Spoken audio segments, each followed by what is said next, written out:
funções.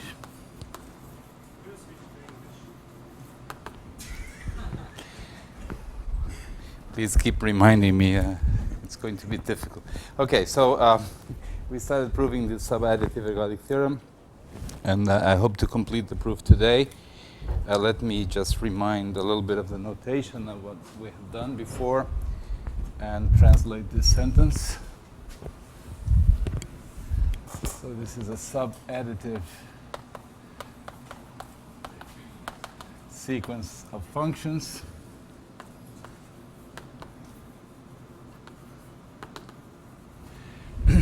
I'm writing an for the integral of each one of these functions. And this is a real number, except that possibly it could be minus infinity. This is a subadditive sequence of numbers, and we call L the limit 1 over n a n, which coincides with the infimum and is also, this exists, could be minus infinity. And we want to prove, we also introduced phi minus to be the lim inf of the sequence, and phi plus is the soup, the lim soup.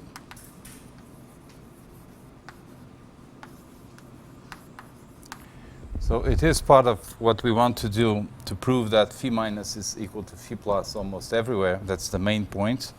And for this, we are going to prove two things: that the integral of phi minus, of phi minus d mu is bigger or equal than L.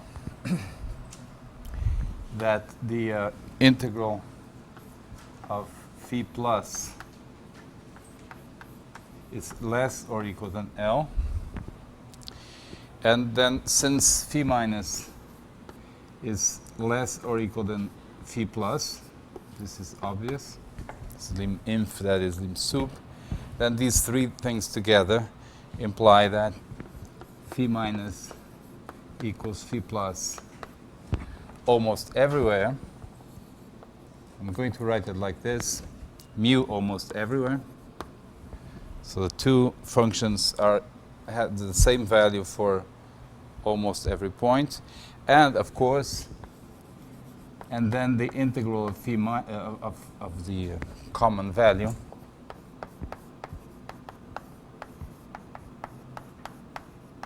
is equal to L, which is also part of the statement. Okay. So what we did last time was the main part. We proved the fundamental lemma, the key lemma, which says the following technical statement.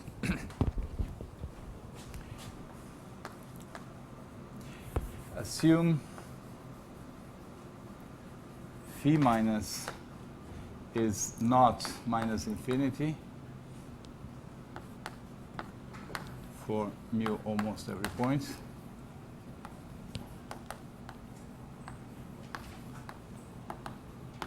Then the lemma says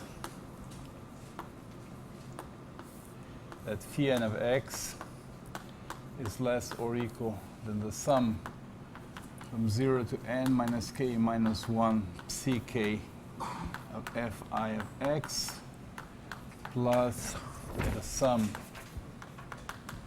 from n minus k to n minus 1 of the maximum ck phi 1 of fi of x, where ck, so this is for all n, k, and x,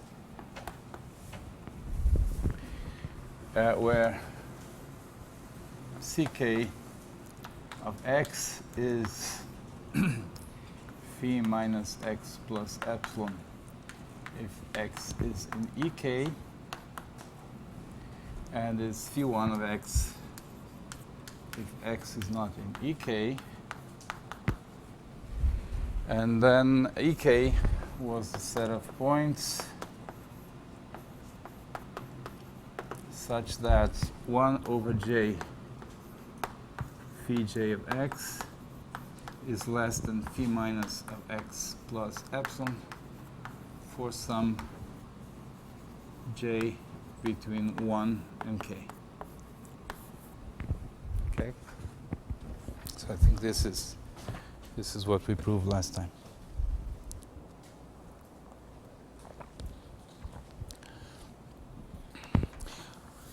Okay, so now let us prove those two statements there, A and B.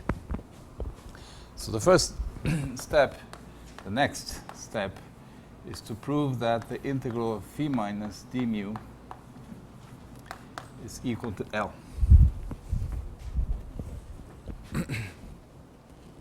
Okay, so I'm actually going to prove more than what is written there. I'm going to prove this is an equality.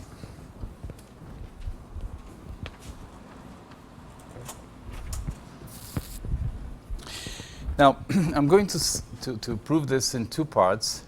For the time being, I'm going to assume that phi n over n is bounded from is uniformly bounded from below. So assume that there exists some constant. So this is case 1. Then we're going to remove this. Assume that there exists some constant kappa such that phi n over n is bigger than minus kappa for all n and all x.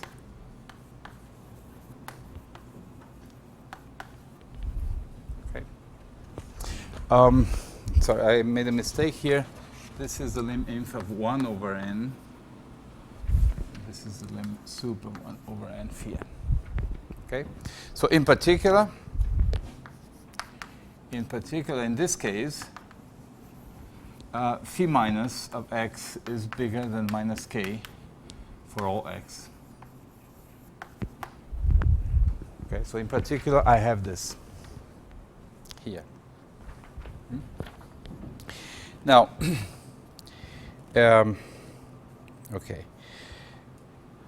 So we look at this sequence of functions, the sequence phi n divided by n plus k, and this is bounded from below. And so we may use the Fatou's lemma.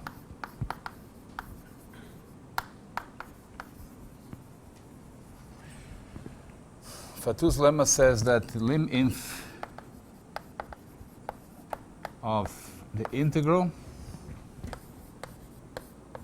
I mean, consider this sequence, which is bounded from below. That's what we need, bounded from below.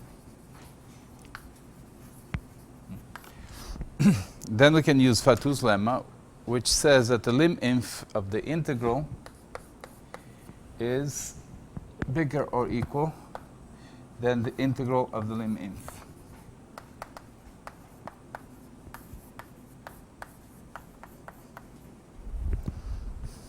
Okay?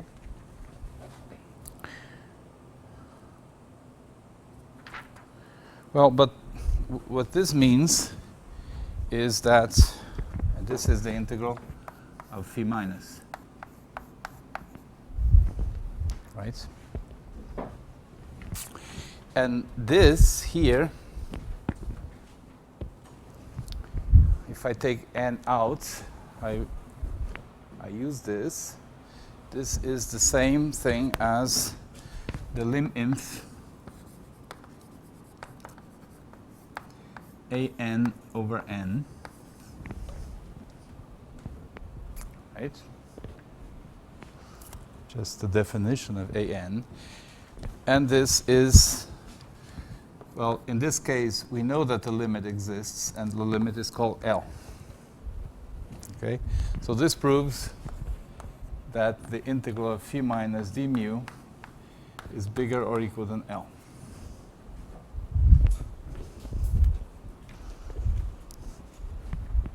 Okay, the Fatou's lemma is here. Fatou's lemma needs the functions to be bounded, the sequence of functions to be bounded from below. So that's why I use this condition. And so I already have that the limit is phi minus is less. No, it's less or equal than L. Right? Okay. Now, the important inequality is the other one. This is also necessary. We also need this. But the important inequality is the other one. And for that, I'm going to use this lemma. Okay. So let's see. How does it go? The lemma, if I take the inequality in the lemma, lemma 1, it gives me, this is lemma 2. Lemma 1 gives me that 1 over n integral of phi n d mu is less or equal than, and now I'm going to take the integrals of all these expressions here. Okay, this one is easy. This is a sum where I'm going to have the integral of ck composed with fi. So sum I from 0 to n minus k minus 1, integral of ck composed with fi. And then the other term is not so different from n minus k to n minus 1. And then that's the integral of that function, max ck phi 1 composed with fi d mu.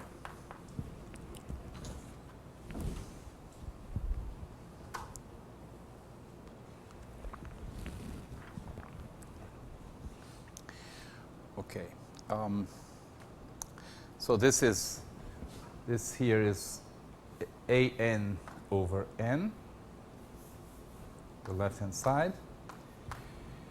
And the right-hand side, since mu is f invariant, I can remove this composition. Then all the terms here are equal.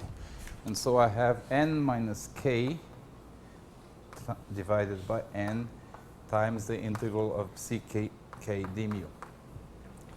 Plus,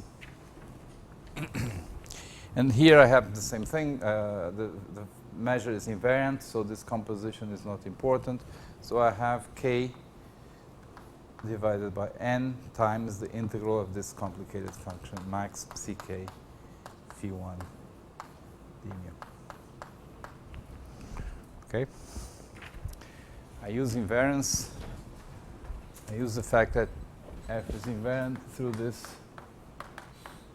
this equality, which is equivalent to invariance.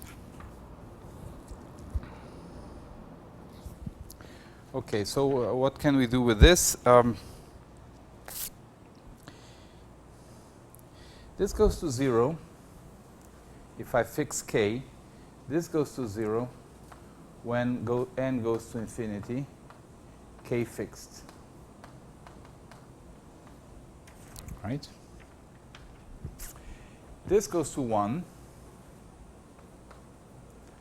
when n goes to infinity and k is fixed.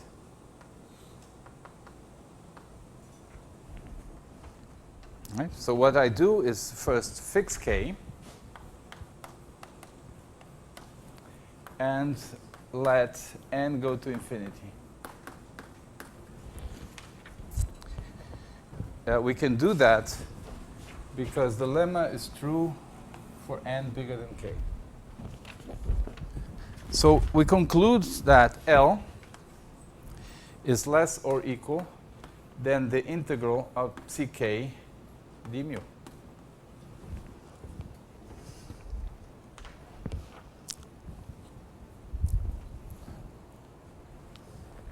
This term disappears.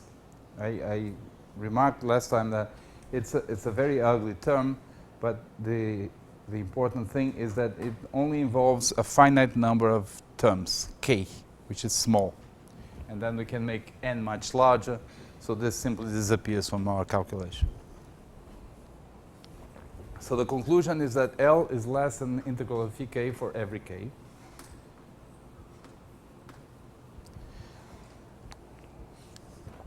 Now, next, I look at ck. Ck is here. And I'm going to make k go to infinity. Right?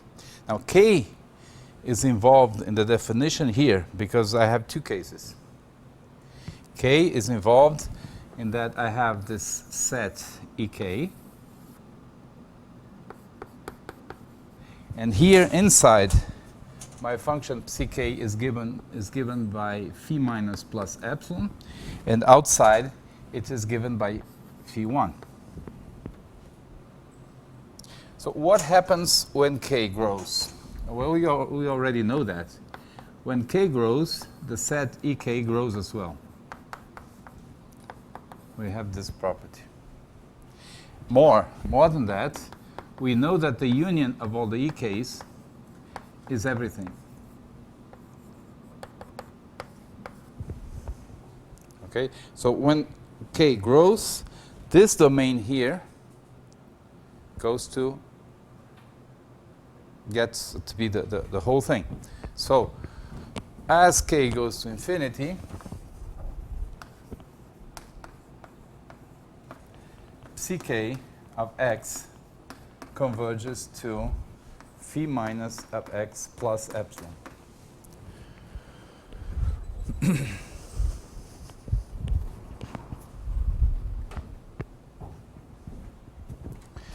So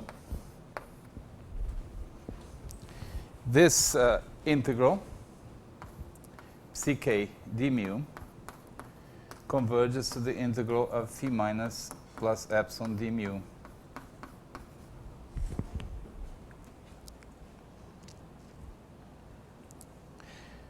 I'm cheating a little bit, and there's a gap here that I have to explain.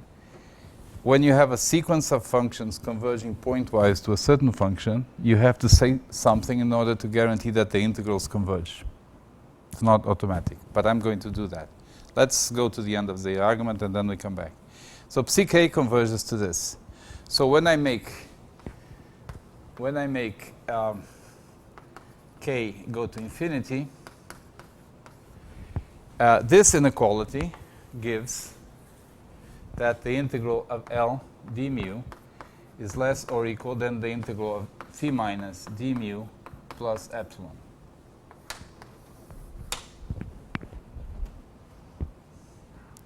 Okay, so this is true for every k. I go to the limit. The right-hand side converges to this integral here, so I get this other inequality. Okay. Now, L and phi minus, I didn't recall what we did with epsilon. We fix any epsilon, and then ck and ek and so on depend on epsilon. But when we get here, this does not depend on epsilon, and this does not depend on epsilon. So making epsilon go to 0,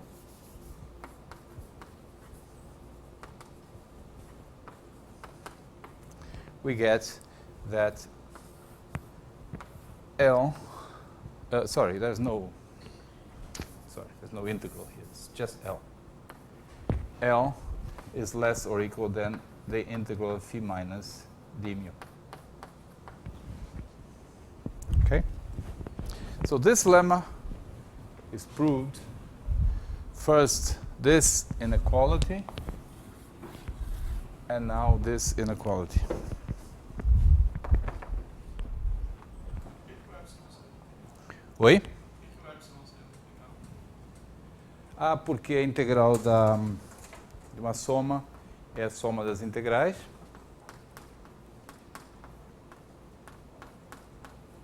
De acordo? Isso é uma constante, então eu posso colocar aqui. E a integral de μ é 1 porque ela é uma probabilidade. Tá? Eu fiz de propósito para ver se alguém perguntava.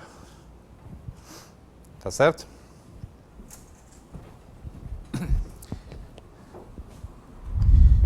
Mu is a probability, so the integral of the function 1 is 1.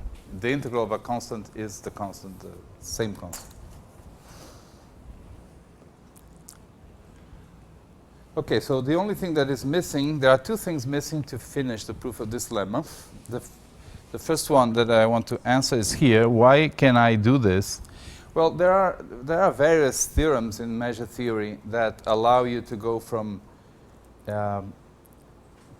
pointwise conversions to conversions of the integrals, and one of them is the so-called dominated by the dominated convergence theorem.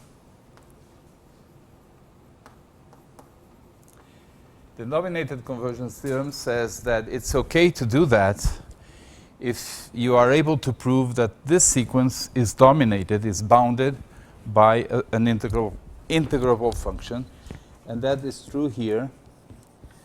Let's see, where is that? That is true here because these functions, so the formula is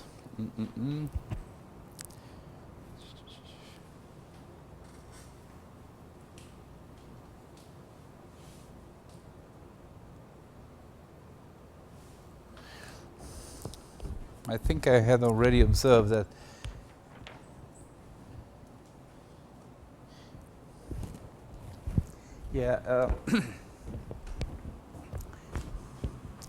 ck of x is less or equal than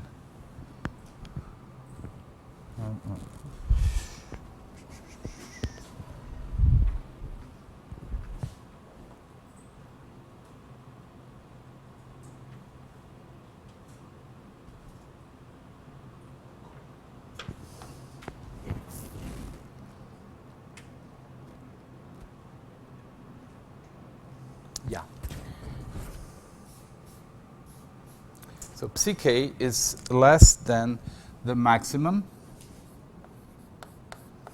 between phi minus plus epsilon and phi 1, right? This is obvious because pk is either equal to psi minus or to phi minus plus epsilon or phi 1. So it's less than the by assumption, so by assumption, phi 1 is integrable.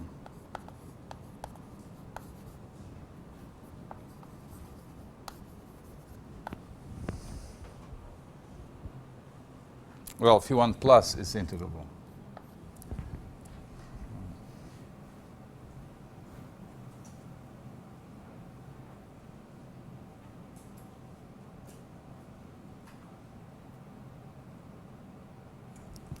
Okay, so what do I want to say?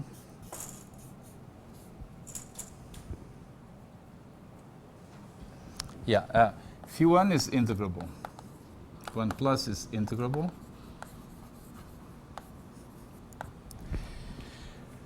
And what about phi minus plus epsilon? Epsilon is not a problem because it's a constant. I need to know that phi minus is integrable too. And why is that true? Well, the proof is here. This implies that phi minus is also integrable.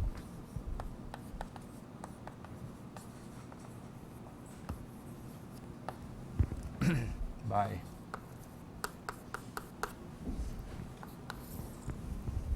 okay, so we can use the dominated convergence theorem because of that of these observations. The sequence pk is dominated by a sequence of integrable, by a certain integrable function, and then we can use the dominated convergence theorem to get the conclusion here.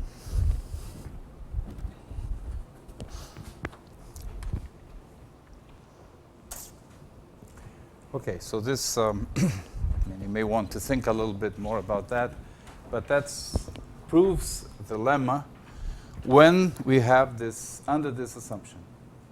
I assumed here that the sequence was uniformly bounded from below, and I used that at least twice. One of them, one place where I use that is to make sure that phi minus is finite.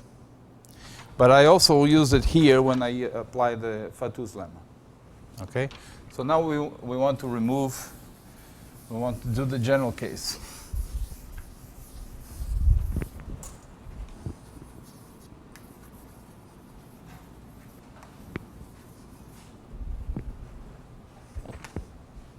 I'm still proving the lemma, and I want to prove the lemma now without this assumption. So what do I do? For each k, for each kappa, say integer, I'm going to define, to truncate my functions so that they satisfy this. So I define phi n kappa to be the maximum between phi n and n minus kappa. Minus kappa n. Okay? Now this is going to be a very short argument, just truncation trick. I truncate the functions. When they get very small, I replace by this constant. Okay? So then, these functions satisfy that condition.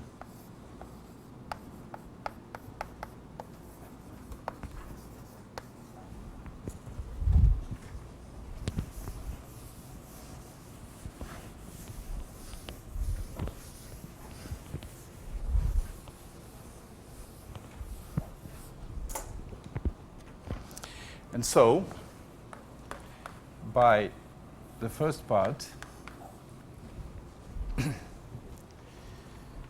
we have the lemma. So I'm going to call so let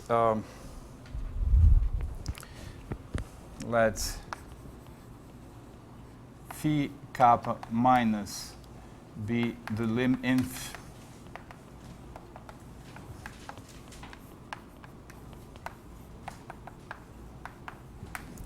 phi kappa plus be the lim sup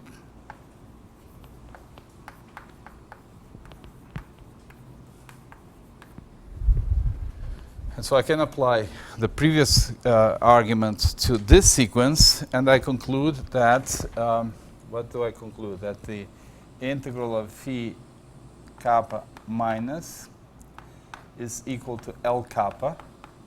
L kappa is the limit 1 over n integral phi n kappa d mu. Maybe I should use different notation here.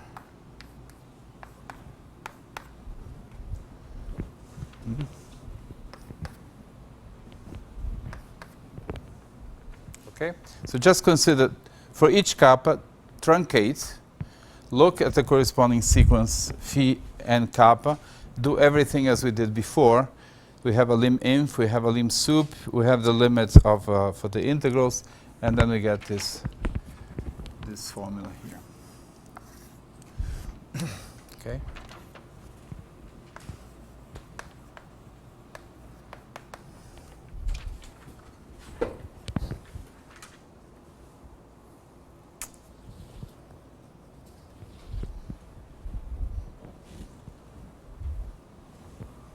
Now, what I want to do next to finish the arguments is to make kappa go to infinity.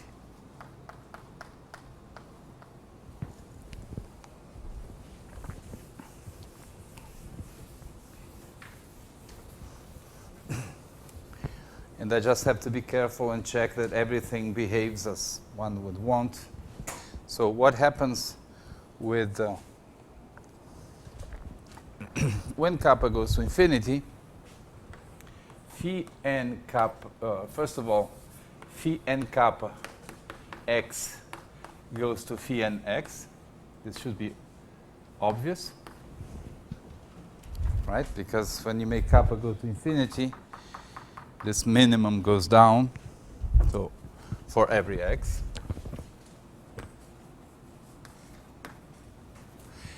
So the integral of phi n kappa d mu goes to the integral of phi n d mu.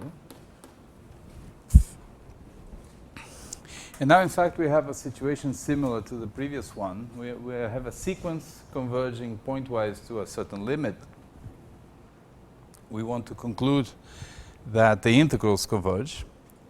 But this is a bit easier than the previous case, because in this situation, the sequence phi n kappa depends on kappa on a monotonic way. When kappa increases, this is smaller. So this is monotonically.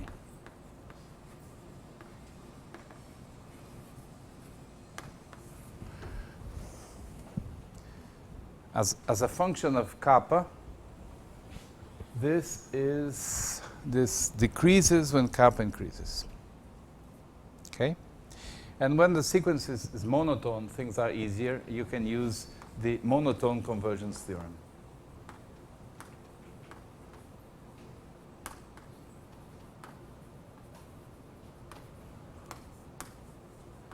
Which is a simpler theorem than the dominated convergence theorem.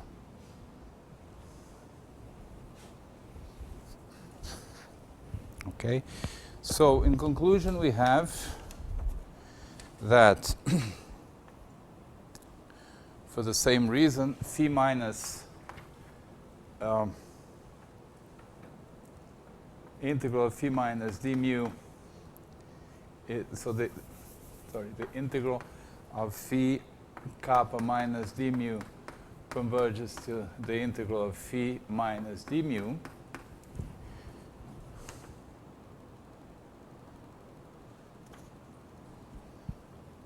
Well, in fact, what let me write it in a slightly different way. The integral of phi d mu n is the limit when kappa goes to infinity of phi n kappa. That's what I wrote. But since this is monotone decreasing, this is also the infimum.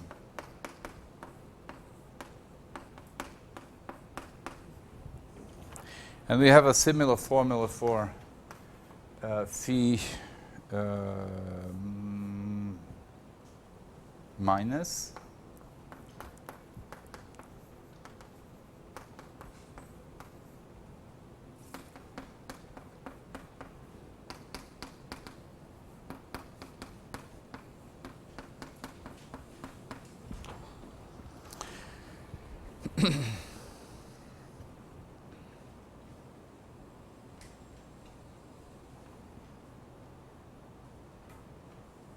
So when we combine these two observations here,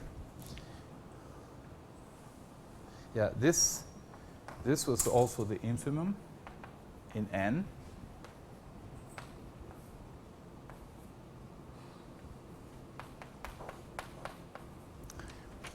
Because this is a subadditive sequence, and for subadditive sequences, the limit exists because it is equal to the infimum. So you put all these things together, you go to the limit, and you conclude that the integral of phi minus is equal to L. Make kappa go to infinity and use these observations. And go to the limit here. This converges to L, and this converges to phi minus.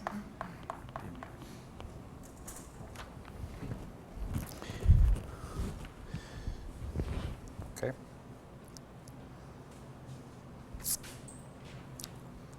So in summary, we proved the lemma first in this case with this lower bound, and then in the general case we use truncation, and we argue. We go to the limit when this truncation goes to infinity using the monotone convergence theorem. There's no novelty there. Okay? So at this point, we proved this lemma.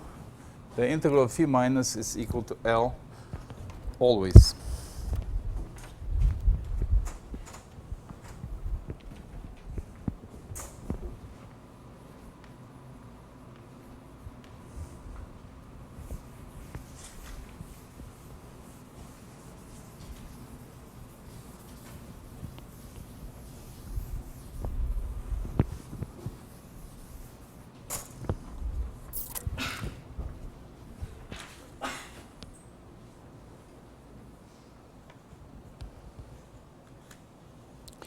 Okay, now we are going to try to get part B there, the claim B. That requires a little bit more of intelligence. We use the following lemma.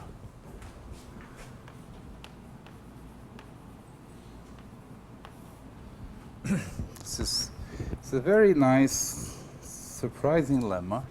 Nothing to do with this situation.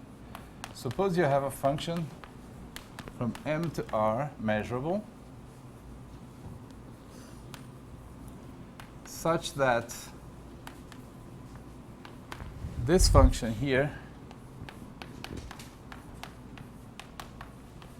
is integrable with respect to mu.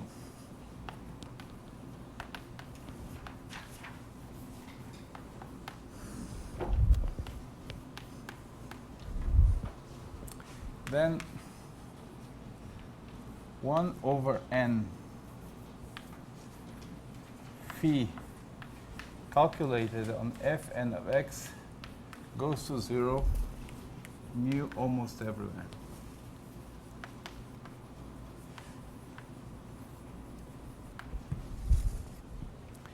This lemma is used in many different situations in ergodic theory.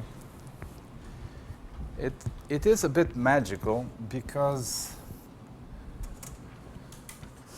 well, the proof is very short, but there is a weaker statement where you assume that phi is integrable, and then you get the same conclusion. That's weaker because if phi is integrable, then phi composed with f is also integrable, and the integral is the same, and then the difference is integrable.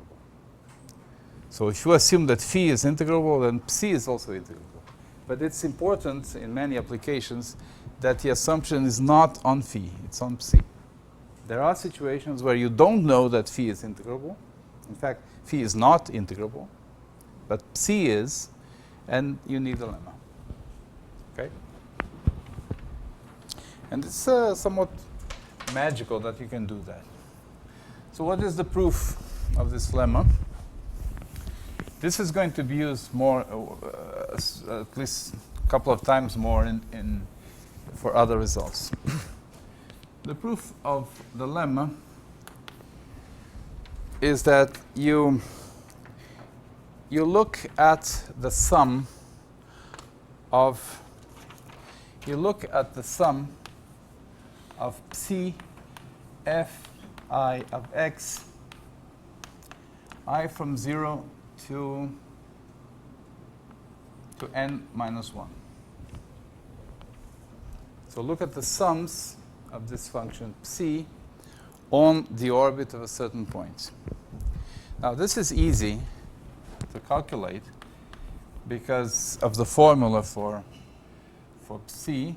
That's phi of fi plus 1 of x minus phi of fi of x, I from 0 to n minus 1. And then you see that there's a cancellation. This is a telescopic sum. There's a cancellation.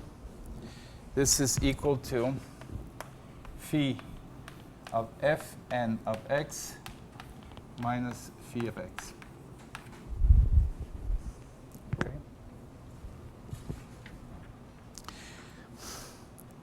So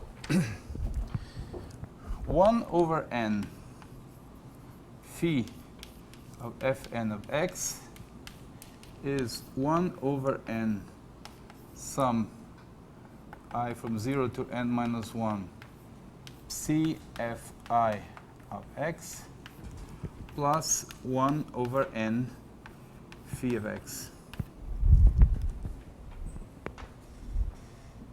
Okay.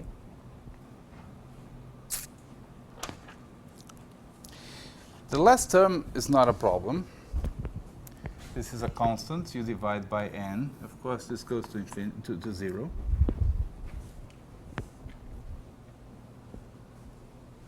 Okay.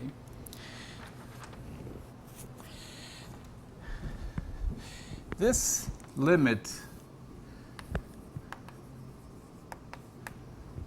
when n goes to infinity, well, this is a little bit more complicated, but one thing we know is that this limit exists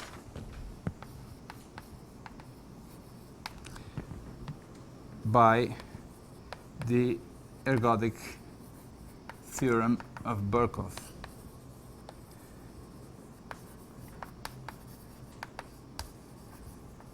The ergodic theorem says that such a limit always exists almost everywhere if the function is integrable.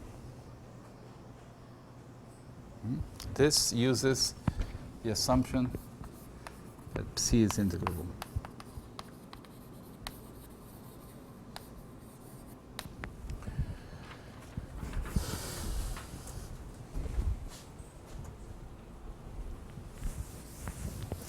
Now, I would love to say that that limit is 0. I don't know that yet.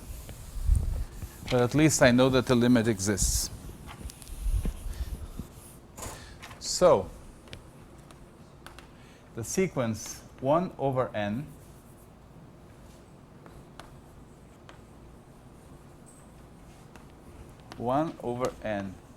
phi composed with fn converges pointwise mu almost everywhere.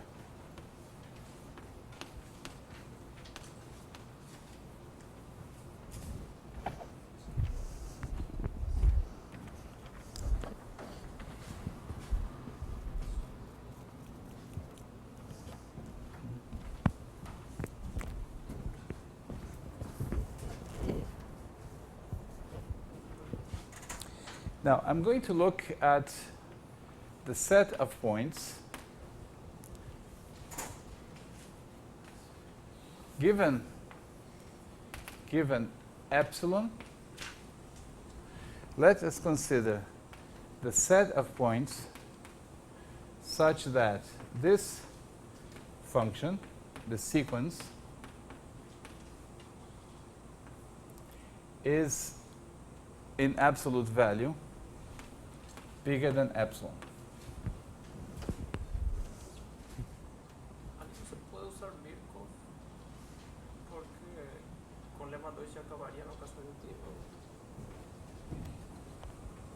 Acabaria.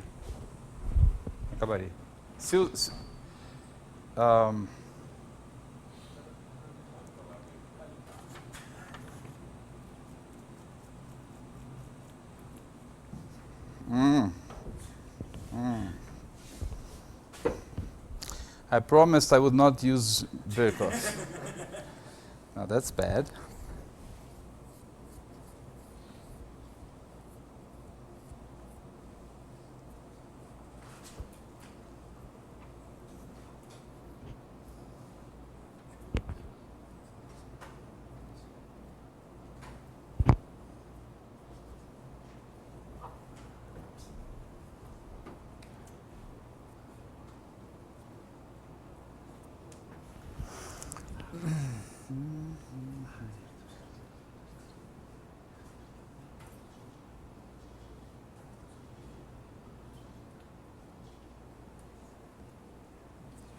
Okay, this is what I'm going to do. I have to think a little bit more. One can prove this lemma without using Birkhoff, but I will not try to do it right now.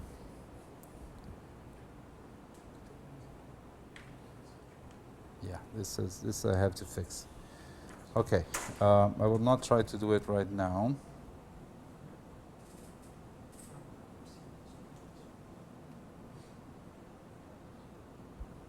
Yeah, and what happens is that there are two lemmas. The weak form, where you assume that phi is integrable, and the strong form, which is the one I wrote.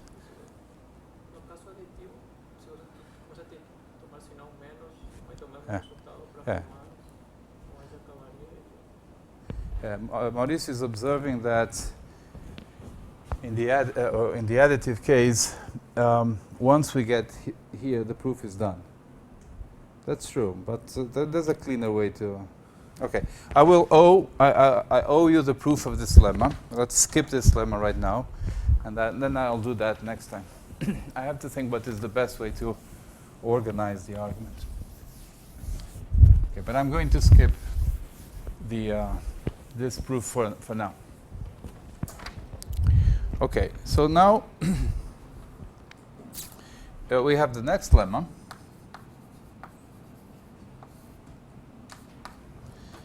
Which says that for any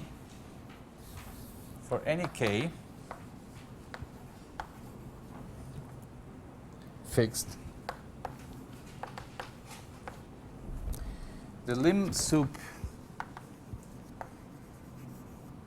on n of phi kn divided by kn by n is equal to k times, or yeah, we can, is equal to the lim sup of phi n divided by n.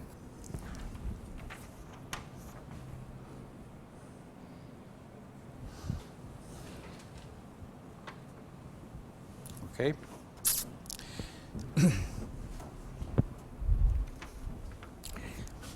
So one of the inequalities is obvious. You have to think which one. So this is the largest accumulation point of this sequence. This is the largest accumulation point of this sequence here. This is a subsequence of that one. So this one has less accumulation points than this one. If it has less accumulation points, then the largest accumulation point is less or equal than that one. So this is trivial. It's much easier to understand than to explain. Okay? Now let's go to the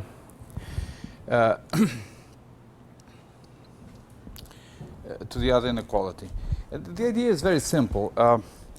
When you take, given any n,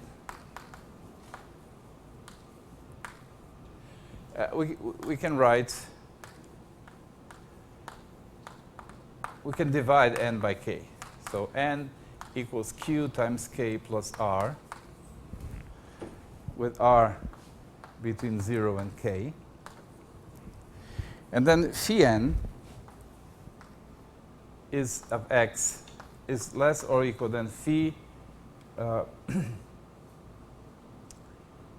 phi n k of x plus phi r of f n k of x by subadditivity. I have a sum here. Then by subadditivity, okay, so we have this inequality. So I divide by n here. I divide by n. I divide by n. Okay, so I'm going to rewrite it. So 1 over n phi n of x is less or equal than 1 over n phi nk of x plus 1 over n phi r of f nk of x.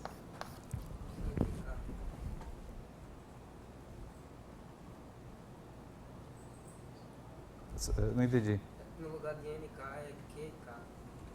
Ah, sim, QK.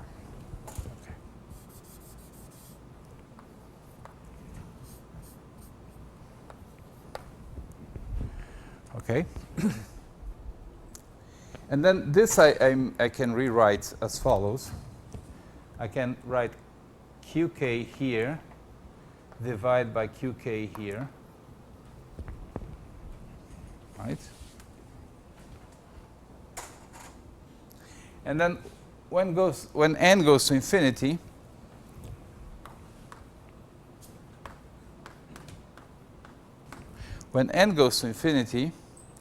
this thing here, qk over n, goes to 1.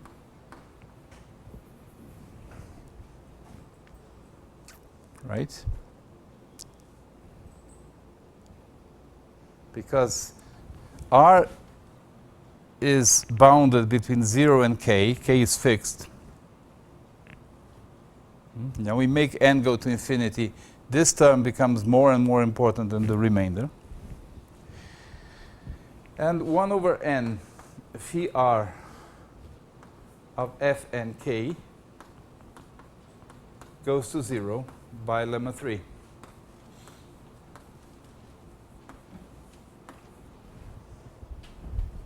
Okay? Now, you could say, well, let's go slowly because when n changes, r also changes. So it's not exactly lemma 3 because each time we are using a different function. But the number of the possible values of r is finite. Okay, so you just do this for r equals 0, r equal 1, r equal k minus 1. It's a finite number set of values of r. You apply the lemma to all of them. In all those cases, you get 0. So all the subsequences go to 0. So this is okay. This is legitimate. Right? So the conclusion is that lim sup of 1 over n phi n x is less or equal than lim sup of phi k qk x over qk, which is precisely what the lemma says.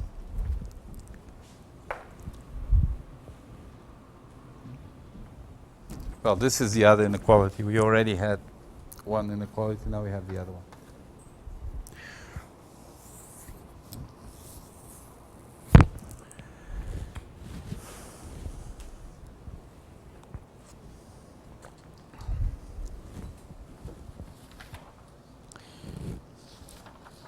So now we are ready to almost finish the proof.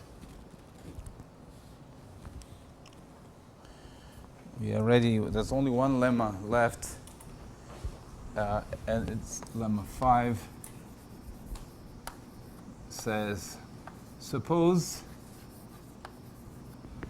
the infimum of phi n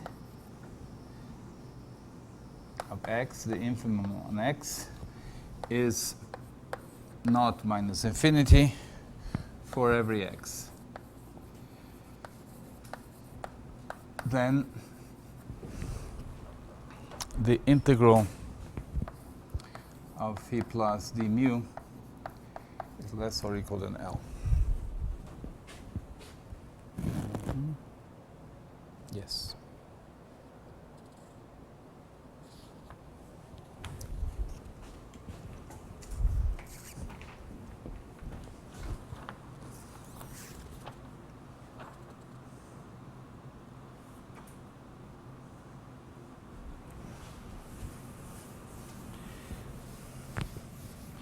So what does this lemma give?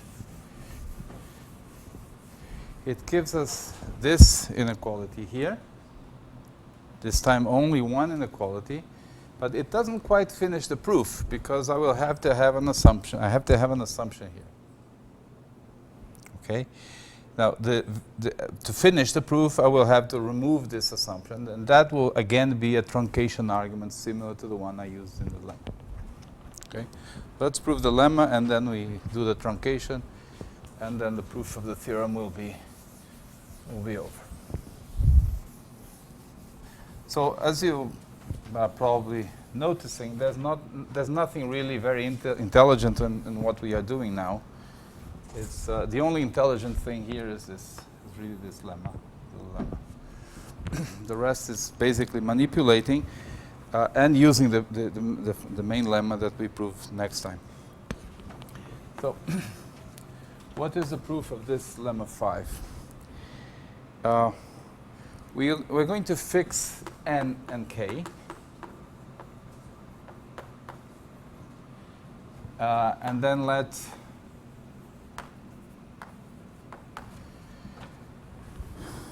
we let theta n of x, we define theta n of x to be the sum j from 0 to n minus 1 minus phi k of f j k of x.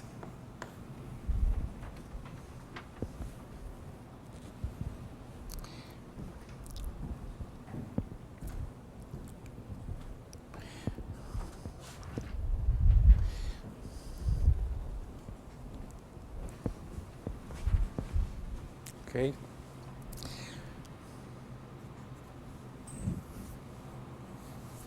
So I'm going to make a few observations about this sequence to explain why it is useful for us. First of all, the integral of theta n d mu. Phi k is an element of this sequence. Okay. So the integral, what do we know about the integral of theta n? Well, that one is easy because this is a sum. So this is just a sum of the integrals of minus phi k composed with fjk.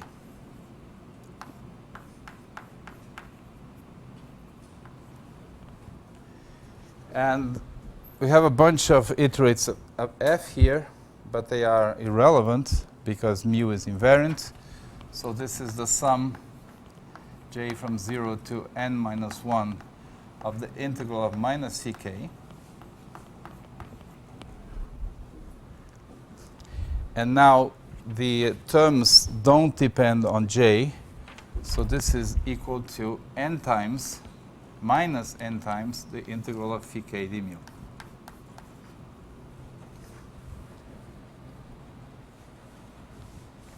For every n.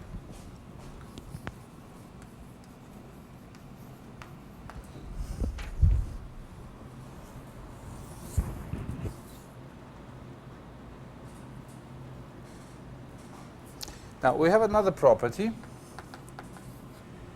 which is that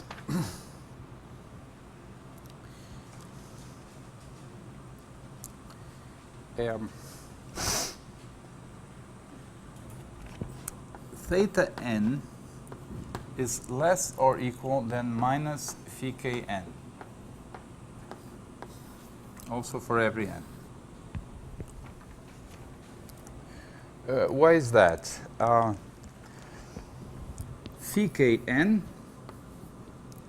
is less or equal than phi k plus phi k composed with fk plus phi k composed with fk n minus 1 by subadditivity.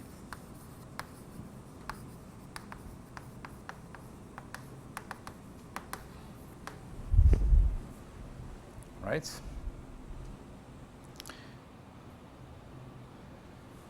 I'm writing here, I'm writing kn as k plus k plus k n times, and then using subadditivity, and that gives me this inequality.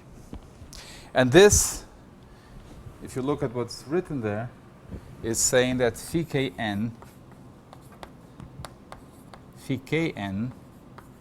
is less or equal than this term here is just what's written here, except for the minus sign.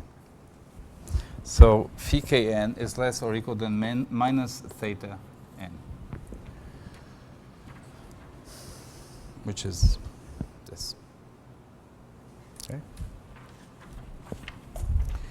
What else?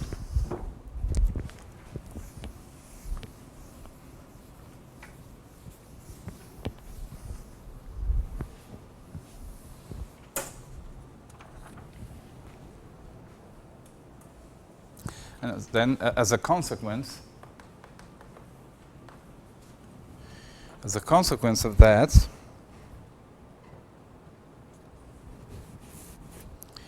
so let theta minus be the lim inf of 1 over n theta n. Define.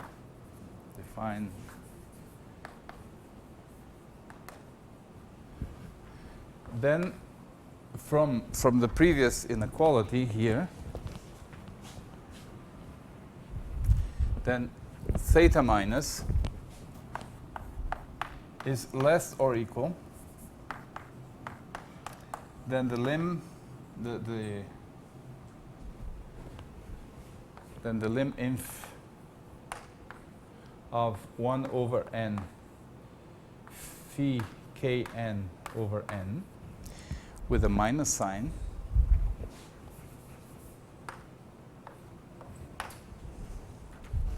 right? We can move this minus sign outside. This is equal to minus, and then you change lim inf by lim sup.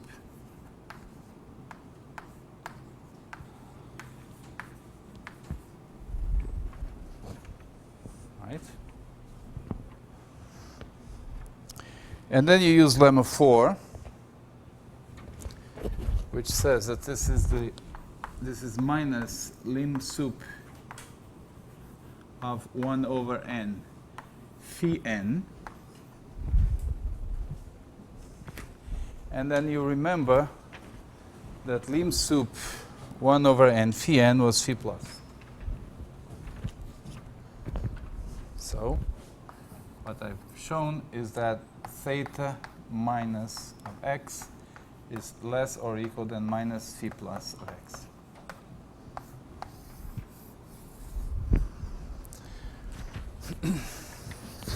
I'm not sure I can explain. I mean, maybe the main mystery in what I'm doing now is why would anyone think about this? And it's not so easy to explain, but the idea is that we were very successful in proving this inequality. And then we want to prove the other inequality. And as Mauricio observed, in the additive case, it would be enough to change the signs of the functions phi n. And when you change the signs in the additive case, this is equivalent to this, up to changing signs. In the subadditive case, that's not true, because if you take a subadditive sequence and you replace it by minus phi n, it is no longer subadditive. Okay?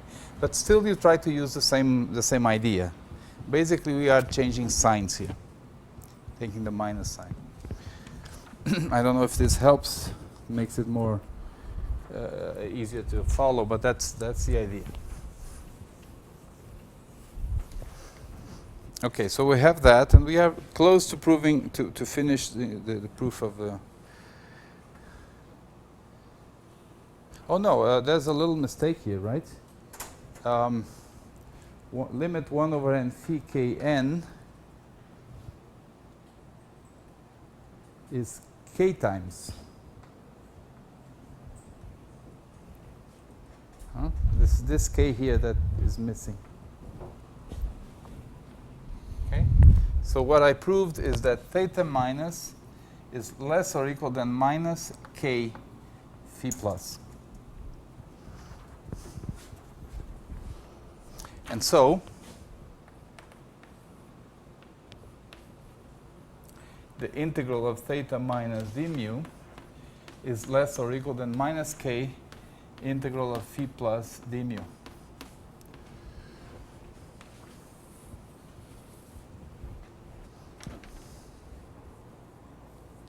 Now, there's another observation, which is that the sequence theta n is subadditive. In fact, it is additive. Why is that? Well, it's just checking.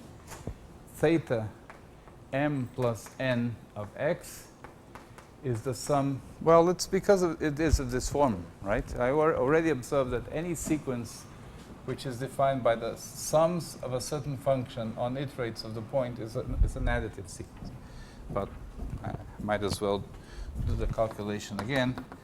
0 to m plus n minus 1 phi k f j k of x is the sum from 0 to m minus 1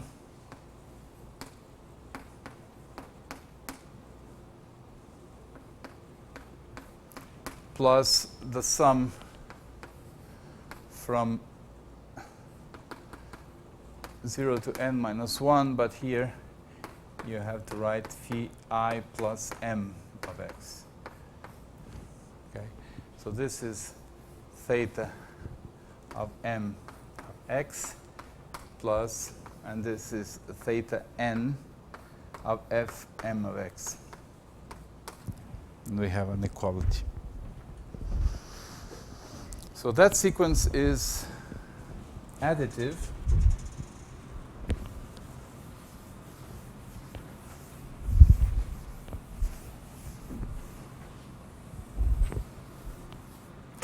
And that means that we can apply the so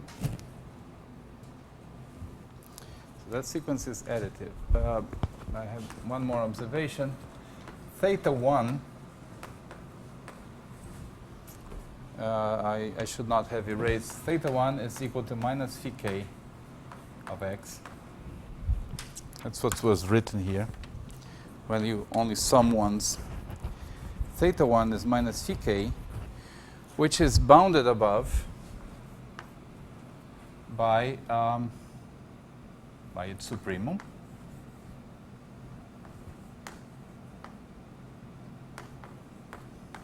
Of course.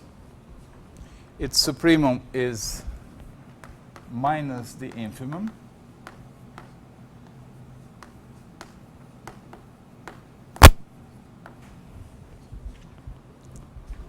And we are assuming that all the infimums are finite.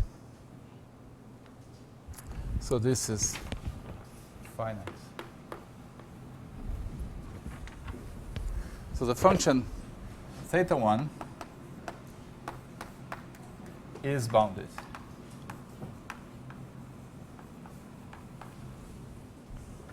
From above.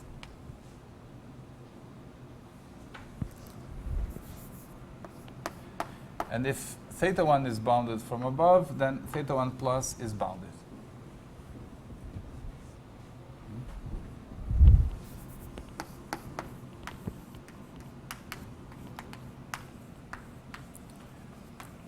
Theta 1 plus is the positive part. It is bounded from below by 0. It is bounded from above because theta 1 is bounded.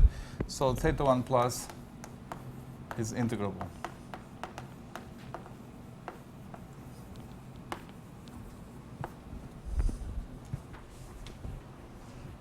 Okay? So what I'm cooking up here is that I introduce a new sequence of functions that is still subadditive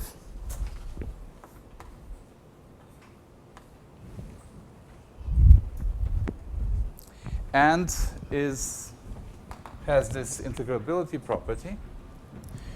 And what that means is that I can use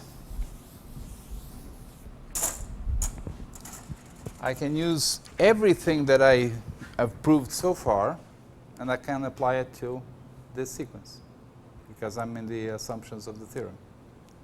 So by lemma 2,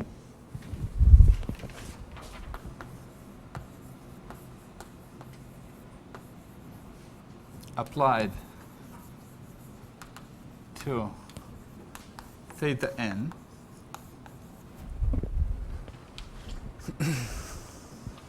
as I said, if we were in the additive case, the proof would be done here because we get the other inequality by just by changing the signs of the functions. We have to be more clever than that, but it's essentially that we are doing. By lemma 2 applied to this, we have that the integral of theta minus d mu is less or equal than the lim inf, or limit, or the infimum, the limit of the integrals of theta n divided by n d mu.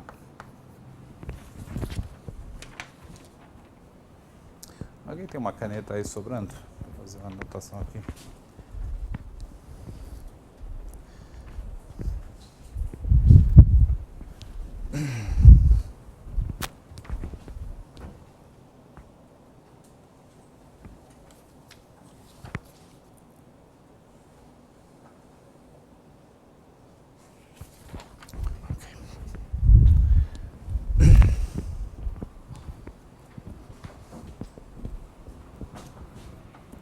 Okay, so we have this. This is L. This is L of the sequence theta n. Okay. Now let's translate this.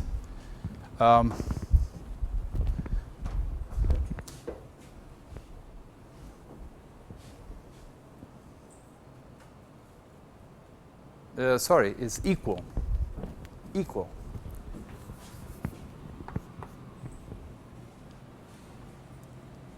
Okay.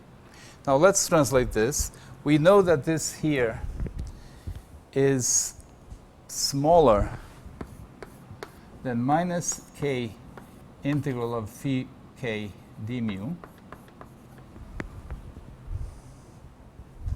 phi plus, sorry.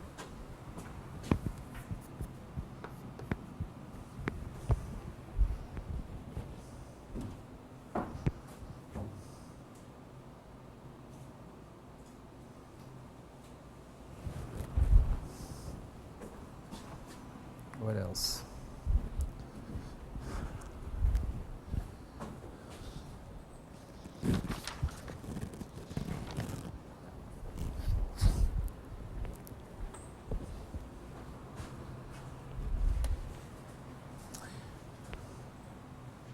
Yes, and we also, I must have erased it.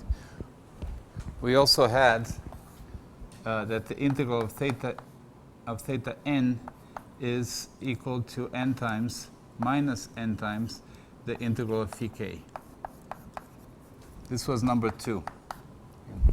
I erased that. So this here is the limit, or limit inf or whatever you want, is the lim of replacing that integral of phi k minus phi k. Okay. If you divide this by n, you just have the integral of phi k. So the conclusion that we get is from here is that minus k integral of phi plus d mu is bigger or equal than the integral of minus phi k.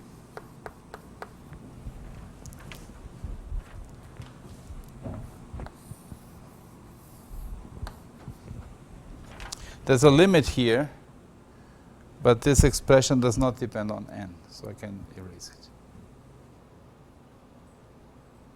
Okay? So we conclude this for every k.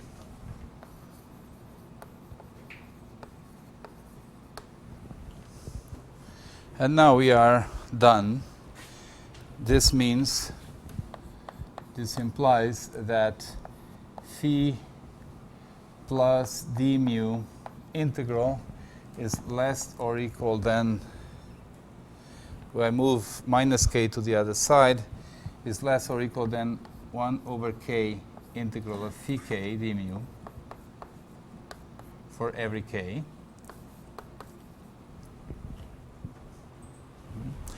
And L was the limit of this sequence.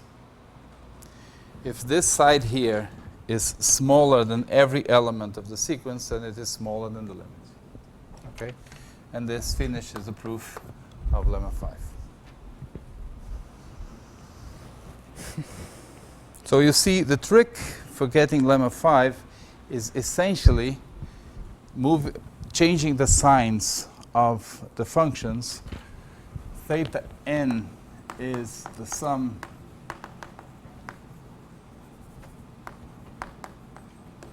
minus phi k of f j k of x, but it is a little bit more clever. We have to take a more complicated expression. Theta n is not just minus phi n. And the reason is that we need to have a sequence which is additive, which is sub-additive.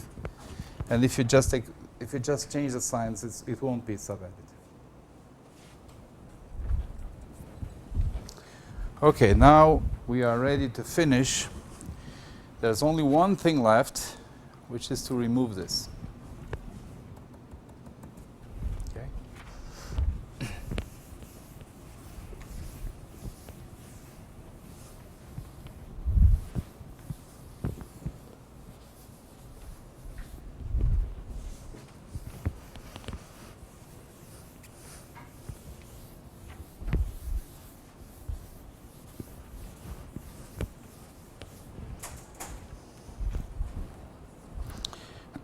So what we do to remove this assumption here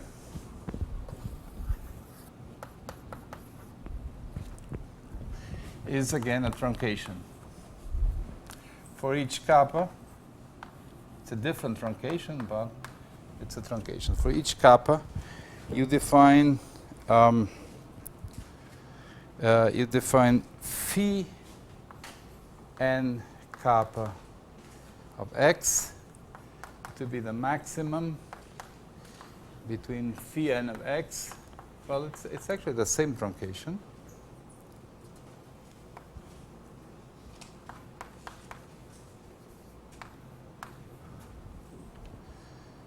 Phi minus kappa of x is the maximum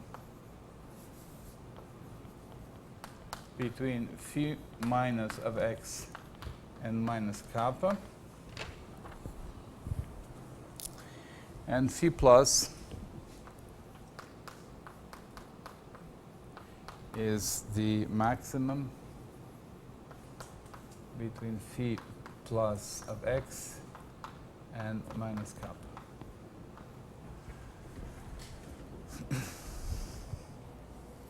Okay.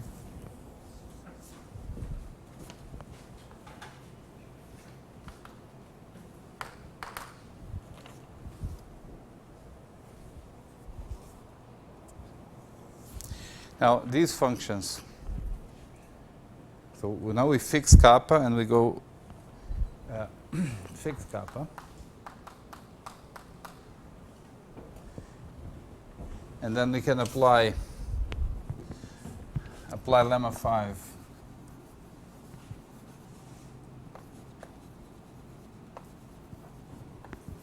to the sequence phi n kappa.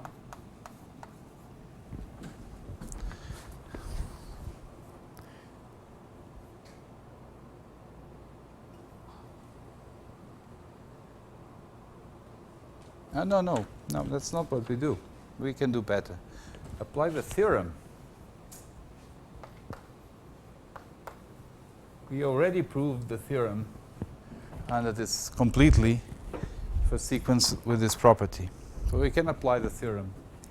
And the theorem says that phi minus kappa x is equal to phi plus kappa x for mu almost every x.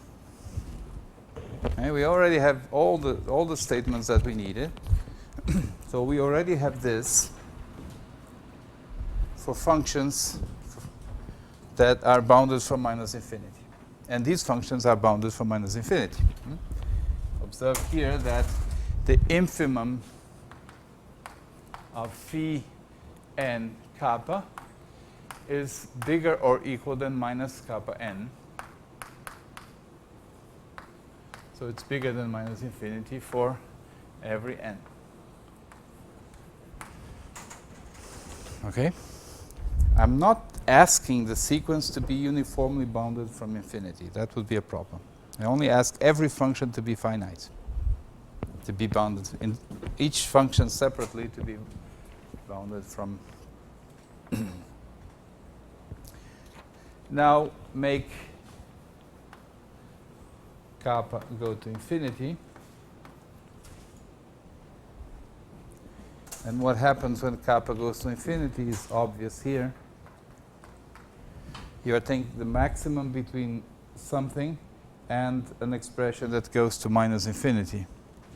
So this converges to phi x, and this minus, and this converges to phi plus x. So a conclusion is that this is equal to this for mu almost every x.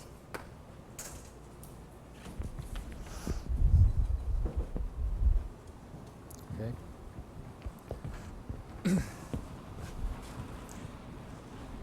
So from a logical point of view, I was not completely honest. I said I would prove this, and then we'll get this here.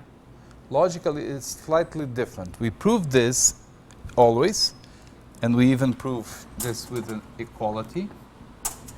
We prove this with an assumption, assuming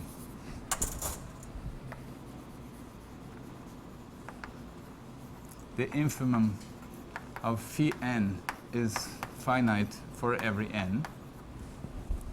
Then we get this with that assumption, and then we remove the assumption with a truncation argument. Okay? I didn't prove, I don't think B is true when L is minus infinity.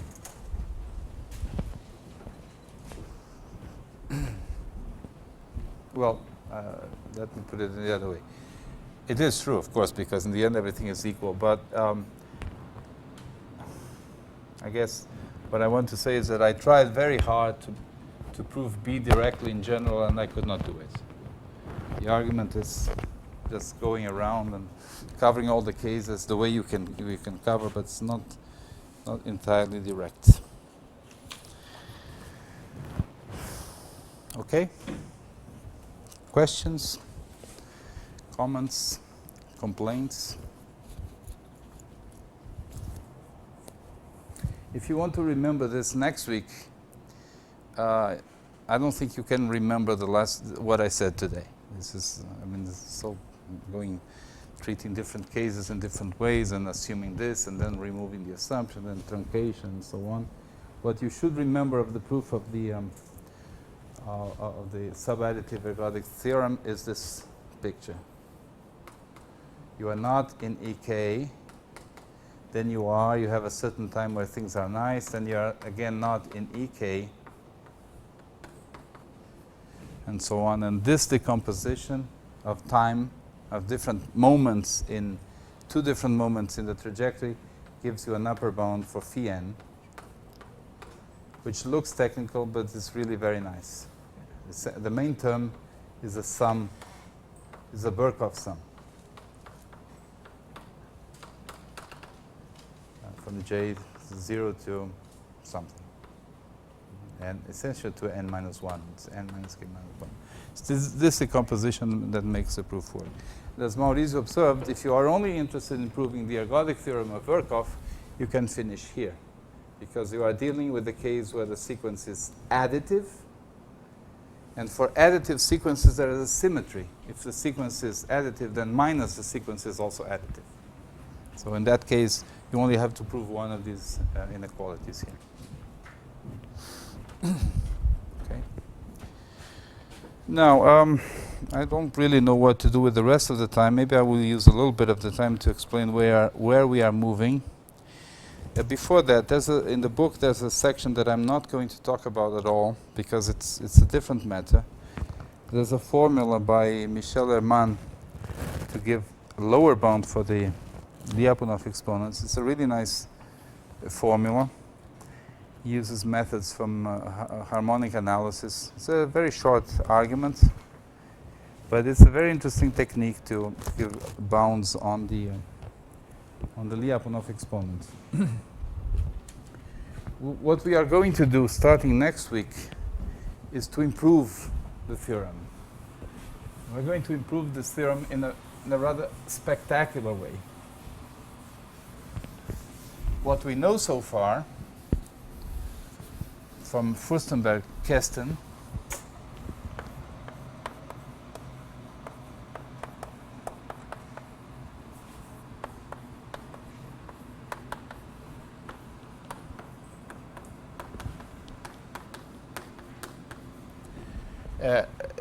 it tells us that this limit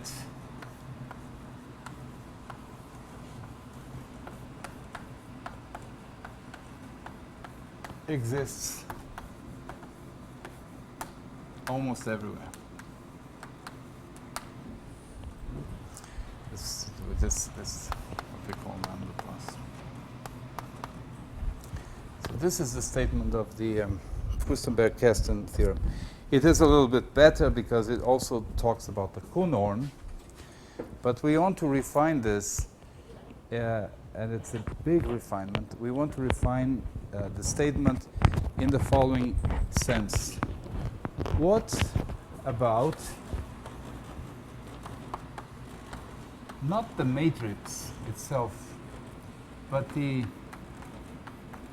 images? What about the norm of a(n) of x applied to a vector v? Let me say it in a different way. I'm telling you something here. The theorem is telling us something about these matrices as a whole, the norm of the matrix. What if you are interested in the columns of the matrix? What can we say? A(n) of x is the matrix, D by D matrix. And this is a statement about the matrix as a whole, its operator norm. What can we say about the columns?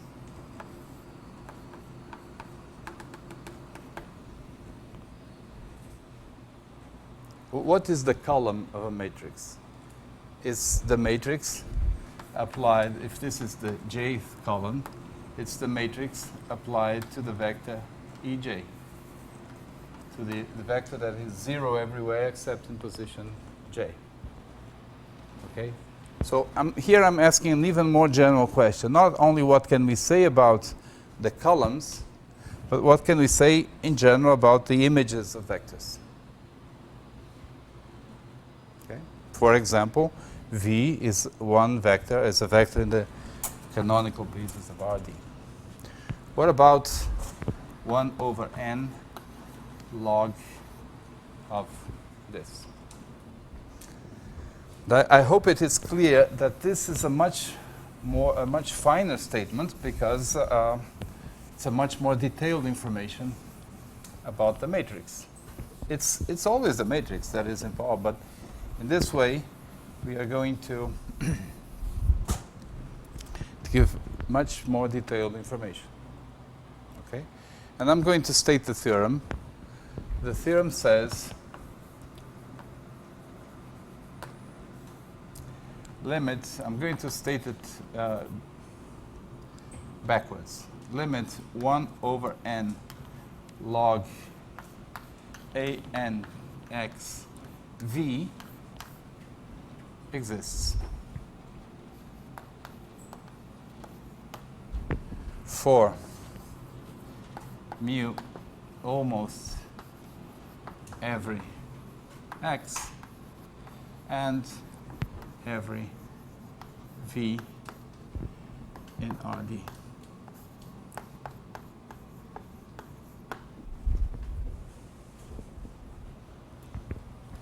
Okay, so not only the operator norm of the matrix has a limit, but the same thing is true for the columns, for the norms of the columns, the column vectors, and in fact for the image of any given vector. Okay? Now, this is contained in the theorem. This is called the theorem of Oscilladets.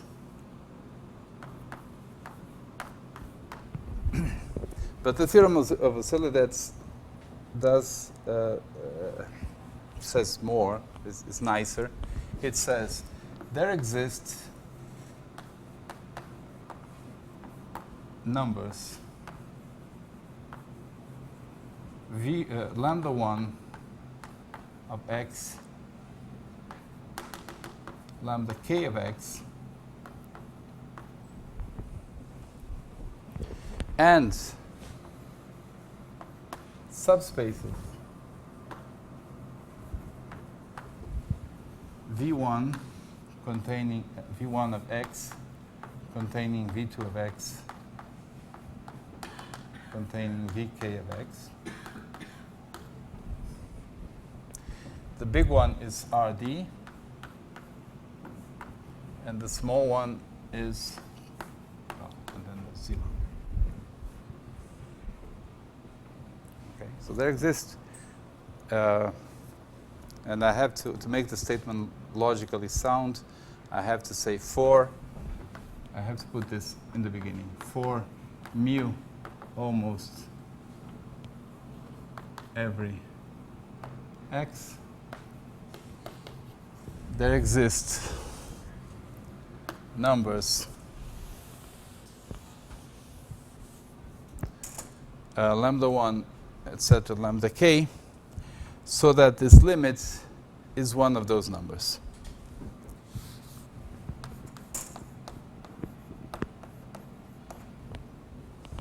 Now, this is saying that the limit exists, but it's saying more.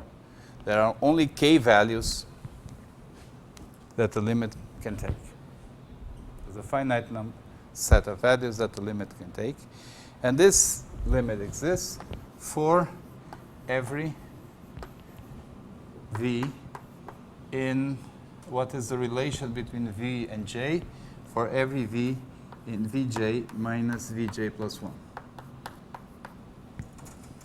So I'm going to draw a picture to explain this. Okay, so for example, for d equals 3, we may have, for example, R3 equals V1, and then V2, and then 0. Say with dimension of V2 equals 2, for example. I'm giving one example, one possibility. So in this case, k would be 2 in such a way that, let me draw what happens. So what the picture is like this. We have R3, and then we have this plane V2,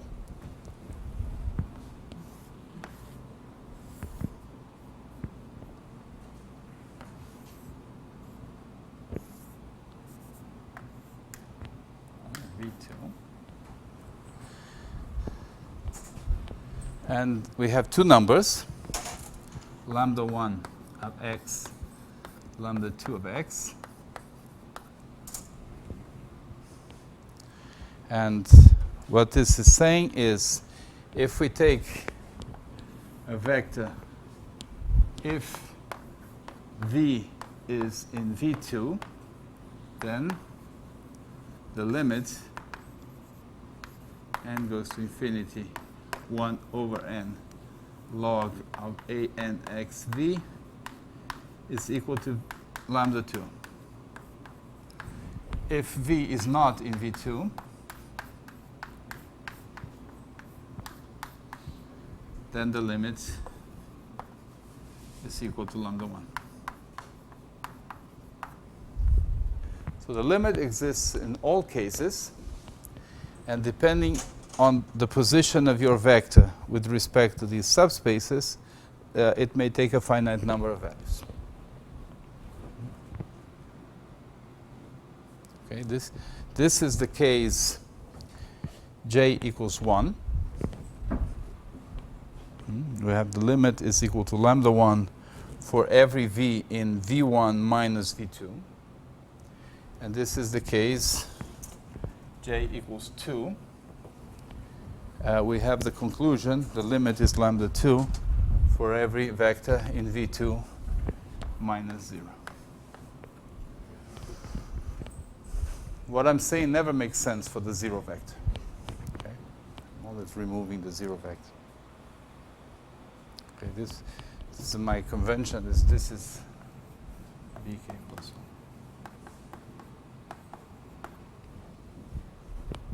1. Okay, so that's what we are going to do next in the next couple of lectures, is to look at the proof of this.